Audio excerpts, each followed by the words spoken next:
You're listening to Mom and Doc Talk, where we talk all things healing pans and pandas with an emphasis on homeopathy.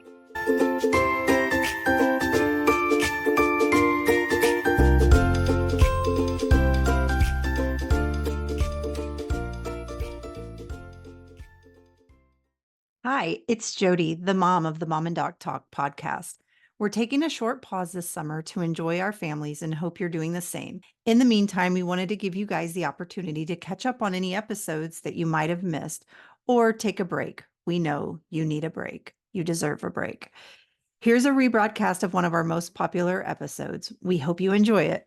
Hi, everybody, and welcome back to Mom and Doc Talk. We thought we would share with you some life lessons that we have learned from homeopathy because, Jody, we talk about this all the time. Like homeopathy has given both of us so many things that have changed the way we look at life, or that I will, when I'm talking to clients, I will be saying something and I'm like, oh, this also relates to this thing in my life.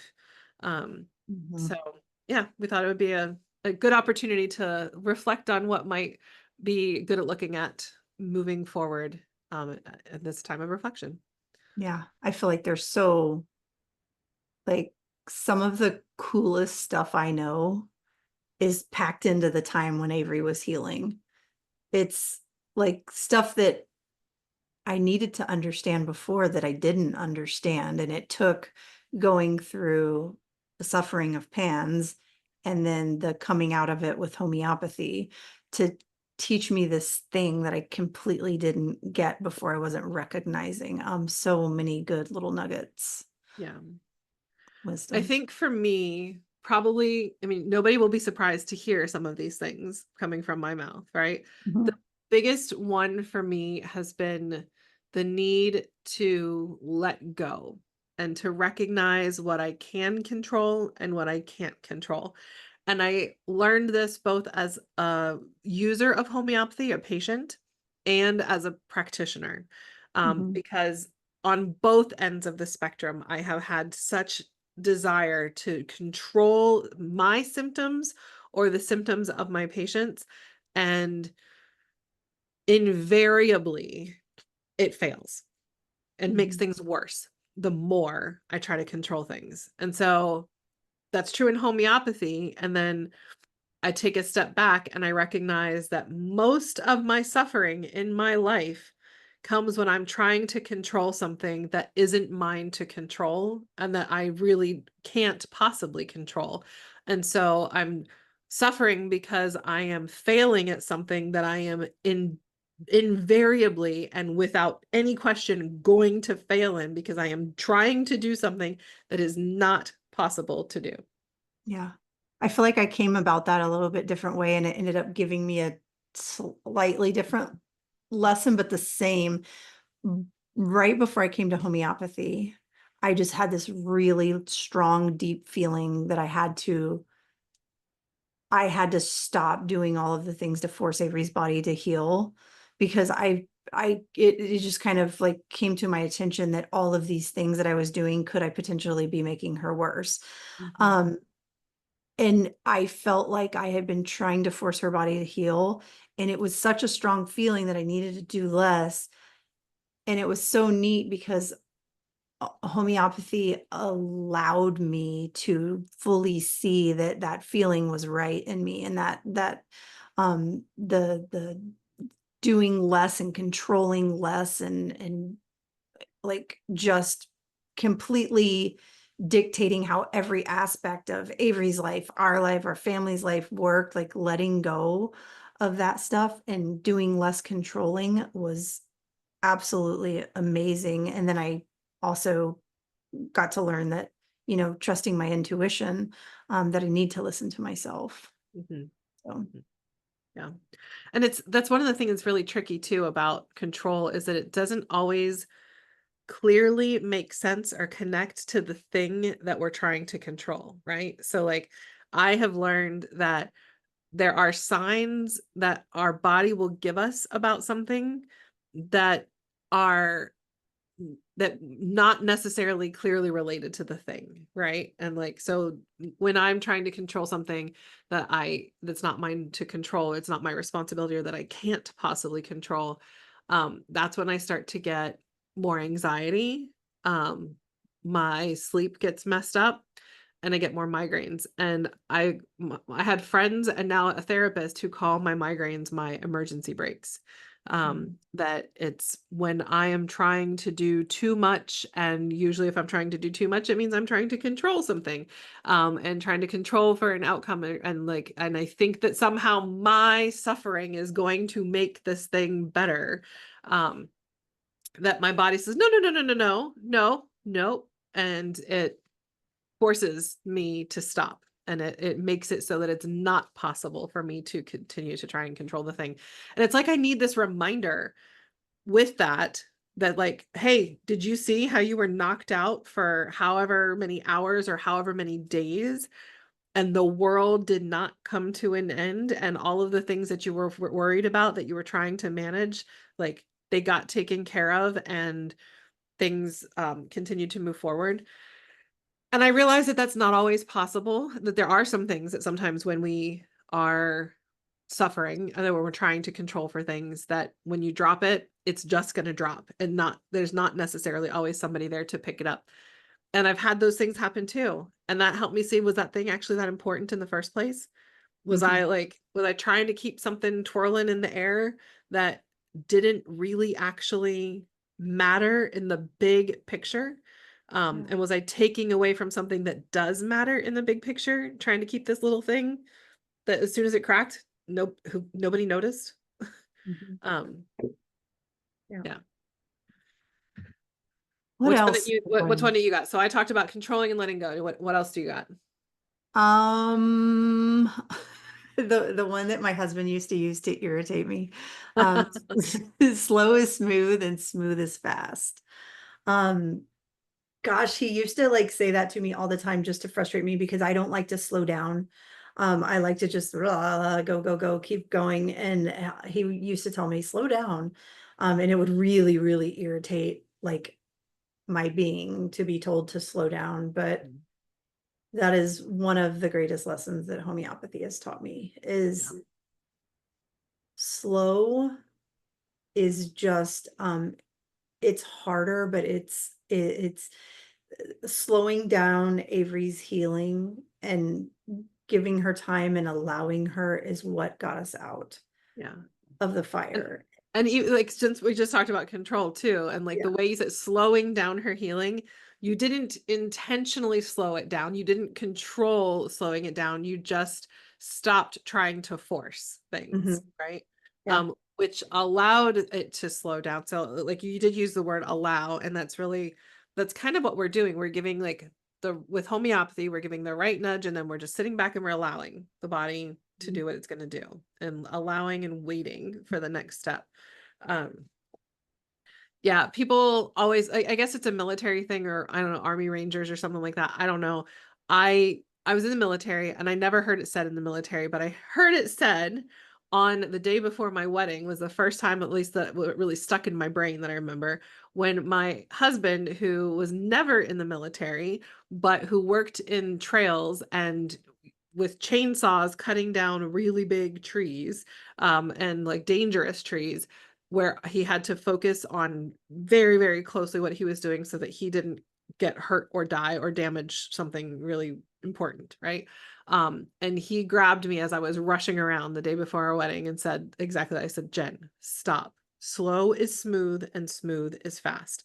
You are not going to get things done the way you're going right now.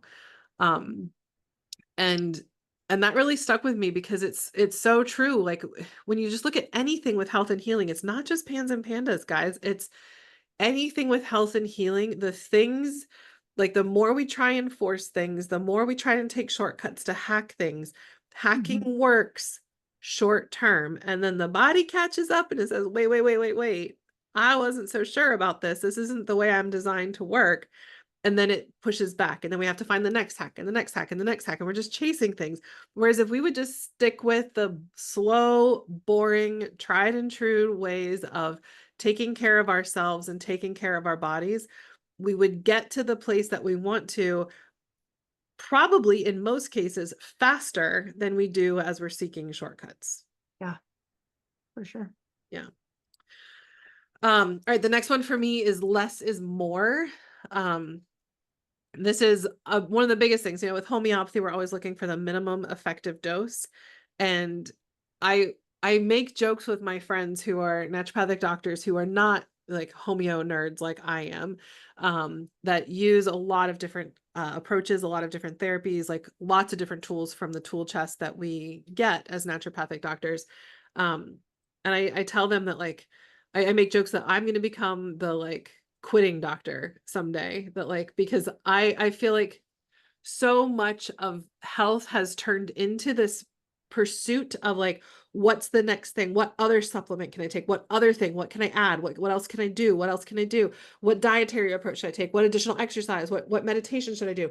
What sleep things should I, what things that should I, how many things should I wear to monitor my sleep and my activity and my heart and my breathing and my, and all the things I say as I'm wearing an Apple Watch, I'm aware of that, right? Um, so, how, like, we keep thinking like, what else can we add? What else can we add? What else can we add? And so much of life is how much can I take away? Mhm. And we find what we really need at the core when we take away everything we can until there's nothing left to take away. Mhm. And I think I have found that that's true in life in general, in health in general, um, that oftentimes we need to like continue to remove safely, especially when we're talking about medications or supplements, but we need to remove safely until we get to the minimum where there's nothing else to move, without losing function, right? Mhm.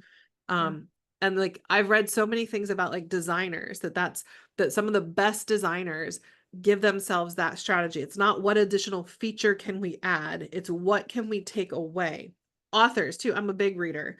That you have to like, what can you take away from this story, from this article or whatever, so that you are still getting the point across, but not losing anybody in the process. Yeah. Yeah. And so I fail, I try. I try and try and try to see in what circumstance is is that not true, that less is more.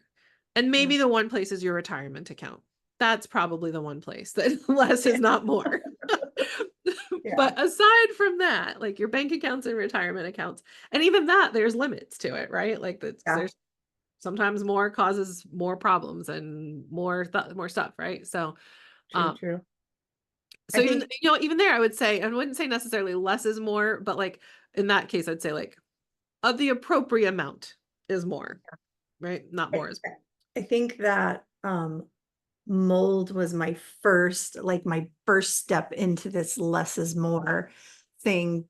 And mold taught me, going through mold, leaving our home, going into an RV, was one of the greatest life lessons I've ever gotten on less is more, because I found myself in this little teeny tiny space with my girls, and I found my girls. Like, I found having nothing to do other than hanging out with them, not having a house to clean, not having a bunch of junk to organize, not having to just, life was so much easier and great. And I am now constantly trying to achieve more of that style of less, like More less. of less. Yes, less things in my home, less clutter, less da da da, all those things. But then going into homeopathy, it was like a much deeper lesson in for me, a very large unlearning. I think for all of us, an unlearning, because we learn that we give the thing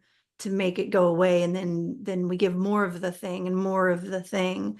And homeopathy's backwards, it's less. And so to me, it's wild that as we're moving through homeopathy, the goal is less, the goal is none. And that's such a hard shift, but also, like, those two things were such a great example of how much better life can be with less. It was and I'm always, again, always trying to get to less. Well, what you just said too about that unlearning, that's like a great example of like one of the other things that you and I shared, that it was a life lesson, which was trusting your body and trusting yourself, which you've already mentioned in a couple of different ways. And I know that was a really big one for you. Yeah. Trusting my intuition, right? That's what we're talking about. Like, And trusting the body, trusting that the body has what it takes to heal if you aren't doing something to try and force it and control it. oh yeah. Oh, that's even bigger lesson. Yeah, that's because also like we don't learn about that. Nobody teaches us about that. And so going into homeopathy and trusting that Avery's body was doing what it needed to do to become better and healthier, even in spots whenever it was hard or difficult or she was aggravating or whatever it was. Um, that was a learning process for me, and it took a very long time. But then once I got there, I was like, heck yeah, like, like, come on, aggravation. You know, we're going to go through tough times. That's okay with me. I'm good because her body knows what it's doing. And it takes a long time to get to that point because it's a really large shift. But it's such a good feeling too.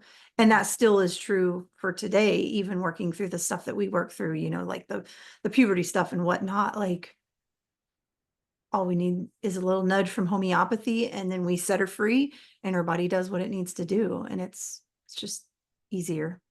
Yeah. It was a really big and hard shift for me, as I've shared, because of the skepticism that I had when I first was introduced to homeopathy. Both the concept of less and more, and then like recognizing that it's just trusting the body instead of like looking at the body as something that is working against us, recognizing that like our body is here, and it's on our team. You know, we are not at war with our bodies, even when it feels like we are, right? And I say this is somebody who has things that feel sometimes like my body is at war with me. It's at war with what I want things to be. But the reality is, when I just stop and listen and I give it what it needs and we work together, and I trust it, and I trust that I trust that my body and I are in this together and that it has the capacity to do really great things. Um, I find a lot more peace, and I find a lot of relief sometimes, even when I'm just setting down my swords against my body. Yeah. And homeopathy, seeing what homeopathy could do with such a small amount of biochemical force, really basically essentially trying to have no biochemical force on the body. Um, it was eye-opening for sure, just to see. And then, I became a meditator after homeopathy. In fact, homeopathy helped me recognize the importance of meditation, just because I needed to be able to recognize, I needed to be able to sit with uncomfortable things that people needed to tell me as part of their experience. And I also needed to be able to recognize what was mine and what was somebody else's. And so homeopathy brought meditation to me, and then seeing, after seeing what homeopathy with its like minimum effective dose could do in the body, and then also seeing what just like literally sitting down to do nothing for 10 minutes could do for my body and my brain too. It's pretty remarkable. And that gives you a whole lot more trust in the body too. Yeah. Yeah, definitely. I think the next one is great, coming off of our recent podcast episode with oh my gosh, her name's slipping my mind. Bridget Bridget, Vogue. yes. Yes. And she spent a good deal of time towards the end of the podcast talking about don't borrow trouble. And all of us know don't borrow trouble from you. That is like your big thing that you always talk about. And I think it took me a really long time to like get to this place where that made sense. But then the second it made sense in the like homeopathy aspect, it like spread into my whole world. And I'm like, oh my gosh, I've been borrowing trouble for everything for years. Like all my anxiety, all my worry, all my like everything, I'm just borrowing trouble. So tell us about borrowing trouble. I don't even know where I first heard it, but it came out of my mouth, and it kept coming out of my mouth, and it became a thing, right? So, um, with homeopathy, we don't want to borrow trouble, particularly when you know, when you have a community like the Pans and Pandas community that is so amazing and so supportive, we can have the risk of choosing to either be lifted up by it or dragged down by it. And this can affect things because just like there's a placebo effect in all treatments everywhere, there's a placebo effect. There's also a nocebo effect. Have you ever heard of the word nocebo? I don't think so. Nocebo is like the opposite of placebo. So placebo is when you get the positive benefits when there's nothing there. The nocebo effect is when you get the negative benefits or negative results, like the side effects when there's nothing there. So, and I can't tell you how often I have seen people borrow trouble because they're so worried about an aggravation that they see an aggravation that isn't actually happening, and that it can impact getting the progress that they could get otherwise. Yeah. Right. So I always, you know, at Pan's moms, you know, I understand, like you've got, like your world has fallen apart. You're desperate to get your child back. It happened so quickly. You want this to get fixed quickly, you know, so I get it. And because things can go downhill so fast, you have to prepare for all contingencies. So like going to the store isn't just going to the store anymore, right? Or going to a family holiday. Don't even get me started. Good luck to all of you who have family holidays coming up. Um, there's so many people who will think about all of the things that go wrong, and then you're living as if they have already gone wrong. And sometimes seeing things worse than they actually are because they feel bad because you're so worried about them. That's really like the place that it came up most, was like people looking for aggravations or like potentially missing positive things, and then just causing a substantial amount of stress about something that might not ever come to pass. And because I have the experience with so many years of homeopathy, I would tell people, don't borrow trouble. We don't know that this is going to be a problem. And if it is a problem, I got your back. We'll get it taken care of. So we don't need to create suffering for ourselves ahead of time, especially if we know we have a solution. There was a mentor of mine back when I was in leadership in the naturopathic profession. I was president of an association. A friend of mine and a mentor said to me to put this on my desktop, and I still have it on a little sticky note on here. And this is basically what you need to remember if you have a tendency to borrow trouble. It was, if you can solve your problem, then what is the need of worrying? If you cannot solve it, then what is the use of worrying? And most of the problems that we're borrowing trouble for with Pans and Pandas, we can solve. Especially if you've got a really great homeopath, that like anything that does come up, it's solvable. Yeah. This is such a hard thing to do as a PANS mom, though. Like, Yeah. I think the trauma, like it takes, well, because I didn't start homeopathy till after Avery got healed, so it took me a long time. But like getting out of that space where we're just sure that the next thing's coming any minute, or like the thing that we've seen in the past is going to be exactly the same. It's so hard to shift out of that. And because I am always talking about mom healing, that, you know, that this is something that homeopathy can help us as caregivers with, helping ourselves get out of this space, because part of it's a trauma response. And I think that, I would have spent a lot more time trying to get out of this space of borrowing trouble, and even being convinced, like after I'd seen Avery completely healed and have infections and lose teeth and full moons and all of the things, and nothing had happened. Like my brain was still convinced any minute it was coming back, and I was functioning that way. And homeopathy helped get me out of that space, because it is a hard shift for us. Yeah. All right. Well, I know that you, as a both a gift to us and a gift to our listeners. You pulled a couple of the PANS moms that are members of our team to ask them if they had thoughts about life lessons from homeopathy. So, do you want to Yeah. share what some of them said? Yeah, I do, because I know that I have so many, but I also know that they just weren't coming to my brain, and I'm so glad that I asked them. So I'm going to share some of their responses, and interrupt me whenever you want to talk about one, because some of them are so good. Brittany shared with me that patience in a microwave world, which I was like, wait, what are you talking about? What does that Want it mean? fast. Yeah, and she's talking about learning patience with life in a world or society that tells us everything should be instant. And that is such a huge, huge gift from homeopathy. Yeah. I think that falls into the slower is better thing as Yeah. well. Another one she shared was turning down outside influences of my family, because I had to tune into our bodies and learn to trust myself again. And I feel like this is a huge gift for moms going through Yeah. homeopathy, is you get to a place where that noise doesn't matter, because it's about you and your baby and getting your child better.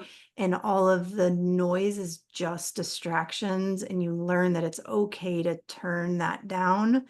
and turn up the thing that you need to focus on. Trusting your body and trusting yourself. Yep. And then Brittany also shared appreciating seasons of growth, trials, and trusting what's on the other side versus panic and being stuck forever. I That's a think, good one. yeah, it really is, because I think that's a thing that comes along with trusting homeopathy, though. It's like easier to come out of that panic space and trust. Go ahead. Yeah. I mean, I think that I don't necessarily connect with personally with having gotten that from homeopathy, so I'm really happy to see that Brittany has. But I do recognize that every time I'm going through a really rough patch for one reason or another, that I think it was Dr. Peterson's on our team that will tell people this isn't a breakdown, this is a breakthrough. And that it's that there is always something on the other end. And like basically what I want to do right now is if we don't have time for this, but like we could go back and get a clip from every single one of our guests that came to share their story, or any of our guests that have shared their stories in our Facebook group, where the reality is that the trials and challenges from PANS itself, homeopathy aside, have led to so many more amazing things that would not have been available to them had they not gone through it. So I 100% connect with this. I hadn't really connected it specifically with homeopathy and learning it from homeopathy, but I've definitely learned it through my own healing journey in life. And that even the times when I felt like things were hard, I guess I could say that like my own difficult times with my homeopathic healing journey have helped me be a better practitioner to help people understand and navigate so that they have the chance to successfully get through to the other side, because it's not linear, it's not straightforward, it's not easy, and having somebody who can explain it to you and walk through it the way we try to do, I think does make a difference. At least I Yeah. hope it does. Yeah. Yes. Chrissy shared with me that she said, I've learned that I'm stronger and more capable than I've given myself credit for. That's so true. So there is I had really, really low confidence in myself before PANS and homeopathy, and especially with me being a ADD kid and like always being hard on myself about my brain function and like not being smart enough to do all of these things, because that's kind of what the world told me growing up, because I Yeah. had ADHD. And if we can get our kids through this, if we can help our kids now, it just I had no idea I was capable. And I love, love, love that this is something that so many moms are getting Yeah. from this, because they all, and even in the, like in the very middle of it, no matter what treatment you're doing, no matter where you're at, like you're, you're just, the whole journey is going to teach you about your strength and your ability to persevere and keep pushing on for your kiddo. Yeah. Another one she shared is, I've learned to appreciate the small, often overlooked moments of parenthood that I have deep appreciation for now. Yes, that's everything in life. I feel like we appreciate a little bit more. And then she also shared she's learned patience with herself and her child and healing as well. Mhm. Yeah, that goes along with the slow is smooth and smooth is fast, Mhm. as like we should have included patience. That yes, homeopathy has helped me learn the value of patience and how healing patience itself can be. Yeah, definitely. And then Bridget shared, don't sweat the small stuff, which is huge, because we sweat a lot of things and then really hard, awful PANS comes along and just shows you something different, and homeopathy too, because we don't sweat the small stuff in homeopathy either. Mhm. She also shared that blessings can be found at any moment if you look for them. 100%. And then her last one is setting healthy boundaries, asking for help when you need, and saying no to obligations when you can't do things doesn't make you a bad person. It means you're actually healthy. That Yeah. one's huge. Yeah, a whole lot of us are people pleasers, and that's where that good connects to less is more, right? And that Mhm. that sometimes means saying no and trusting yourself, like the two together, right? Mhm. That less is more and trusting yourself, really, Yeah. really important.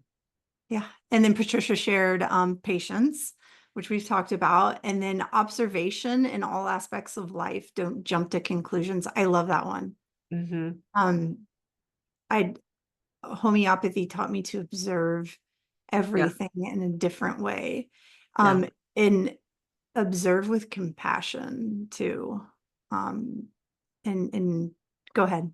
I love this one. And I'm so glad that Patricia brought this to you for us to talk about too, because it's something that I definitely have learned to do more through homeopathy on both sides, as a patient and as a practitioner, that that has impacted my ability to navigate things like through therapy too. Like it matters with your emotions, right? Like there's the observing what's actually happening and not making judgments about it, whether it's you doing something or somebody else doing something, not putting your thing on it.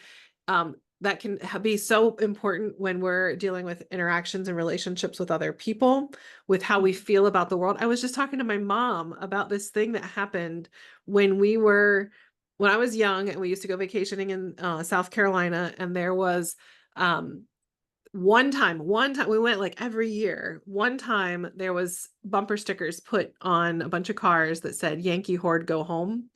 And we noticed, or it seemed at the place where it happened, it was only on like people from Ohio. And my parents made some assumptions and like leapt to some conclusions about what that could possibly mean, or why it would have been put there. We were talking about it today randomly. And I even said to my mom, I was like, Mom, we don't know that that's why they did that. Like, we just know that there was a bumper sticker that said Yankee Horde Go Home put on our car, and several other cars in the same parking lot. That's all we know. We didn't talk to the person who put it there. We don't know what it was, why it was put there. That's just making an assumption. The same thing is true, like, when you're talking about just having empathy for people around you, you don't know what somebody's experiencing. You can see what is happening in front of you.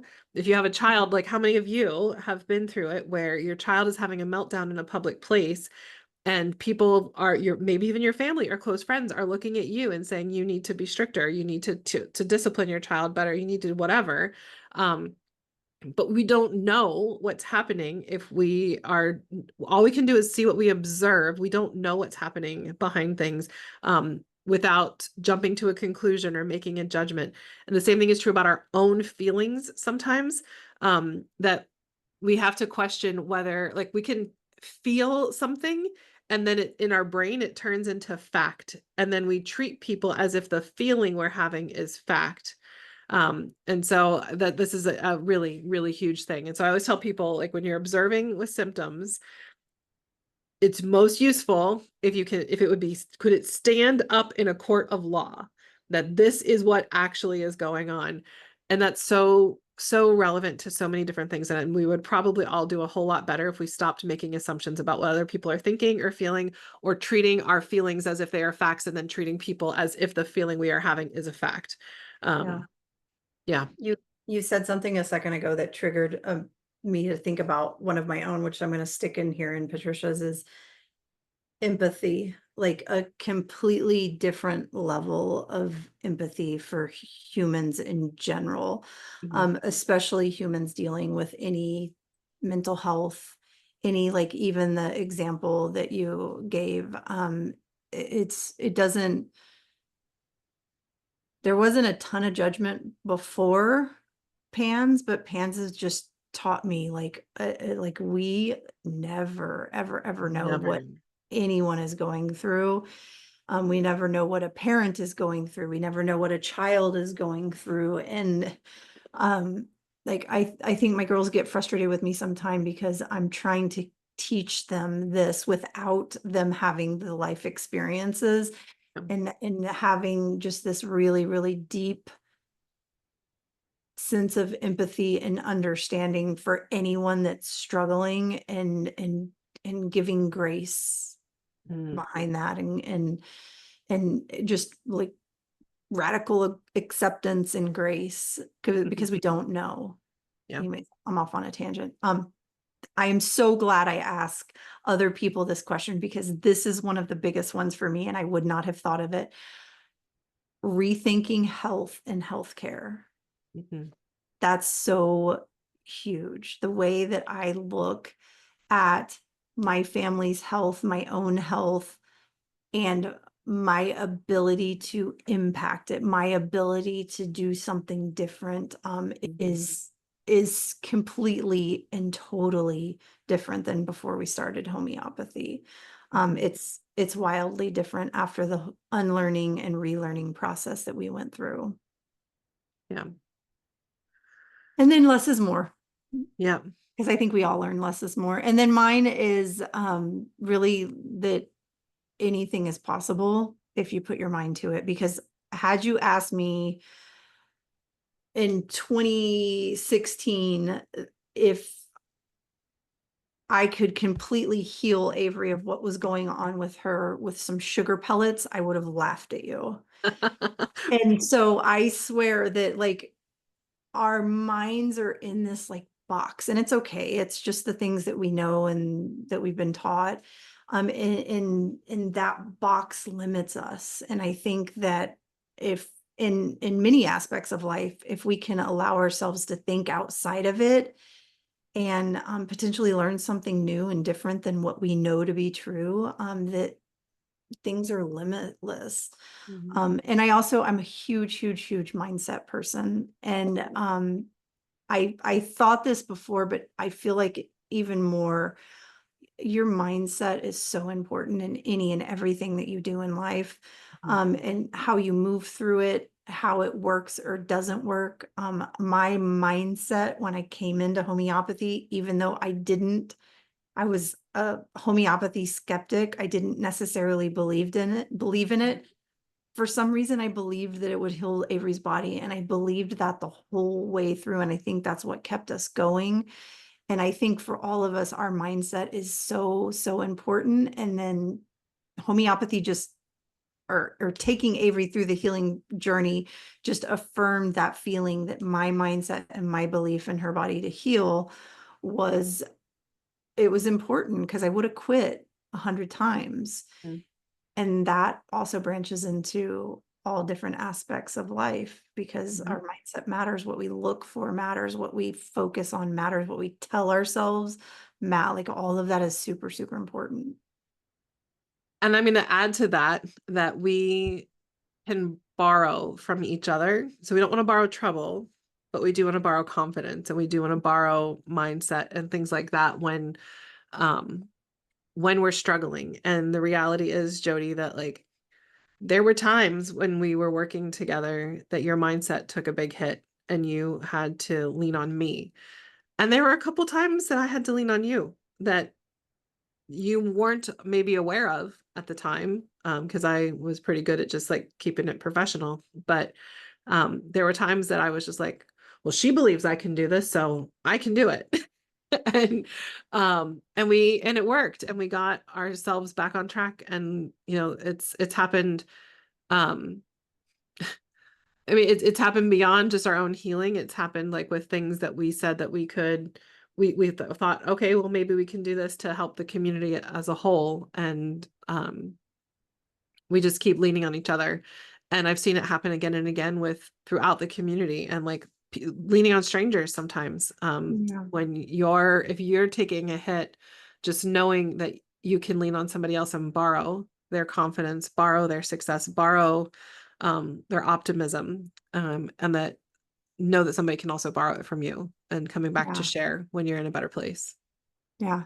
This is one I hope that we have a whole lot of conversation in the group about afterwards, or even folks emailing us that are watching on different platforms. Like, because I want to hear from everyone else what their little tidbits are, because I know there's even way more that we haven't even covered today. Because that's the perfect place to end, and is with like, I'm going to put it out there. Let's see. Send us. We want to hear from you. You got all the ways to contact us that are in our show notes. We want to hear from you what life lessons you've had from homeopathy, or life lessons from PANS and PANDAS. And I'm hoping that we get enough that we can have a whole other episode with even more life lessons from homeopathy and PANS and PANDAS. So here's your call. Send us your life lessons. Send us by email, Facebook group, whatever works best for you. Hopefully we'll hear from a lot of you guys, because like I said, I would love to have another one of these episodes. Yeah, this was more fun than I thought it was going to be. Yeah. This is all good stuff, though. This is I love it too, because I know that there's so many families that are struggling. So I love that they get the opportunity to listen to this. And I know sometimes hearing the good, shiny, pretty stuff, at the end is hard, but it's really all things that everyone has to look forward to, and borrowing that hope and borrowing that confidence that, you'll get through to all of those things. So I think it's a great thing for everybody. I wouldn't even call these like shiny things at the end. These are the things that help you get through. Like these are little glimmers that can help you get through, even in the harder times when things feel really hard. That's what I need to remember. I am trying to control something I can't control, and less is more, and slow is smooth, and smooth is fast, and stop borrowing trouble, and like trust yourself. All of those things are reminders I need, not at the end. It's not like it's like in the messy middle. You need those. So it's true. All right, guys. Well, hopefully this gives you something to think about moving forward as we wrap up this year. I hope that your family has the best holiday season and new year that is available to you right now. And I hope that next year is even better. And we are here for you to support you as you need. We would love to connect with you again, to hear all of your life lessons, and just to connect with you in general. So hopefully we'll hear more from you guys, or see you in the Facebook group. Until after the new year, take care, everybody. Bye, guys. We hope you found this episode helpful, hopeful, and inspiring. We try to get a new episode out every week. You can make sure you don't miss any by following us on Spotify or subscribing to our channel on YouTube. If you want to connect with us more, join our Facebook group, Homeopathy for PANS and PANDAS, where we have exclusive weekly videos and answer your questions about, you guessed it, homeopathy for PANS and PANDAS throughout the week. If you are already a member, give us a shout out and let us know what you thought about this episode. If you aren't on Facebook and would like to reach us, you can email us at podcast@resiliencenaturopathic.com. Until next time, take care, and remember, this won't be forever.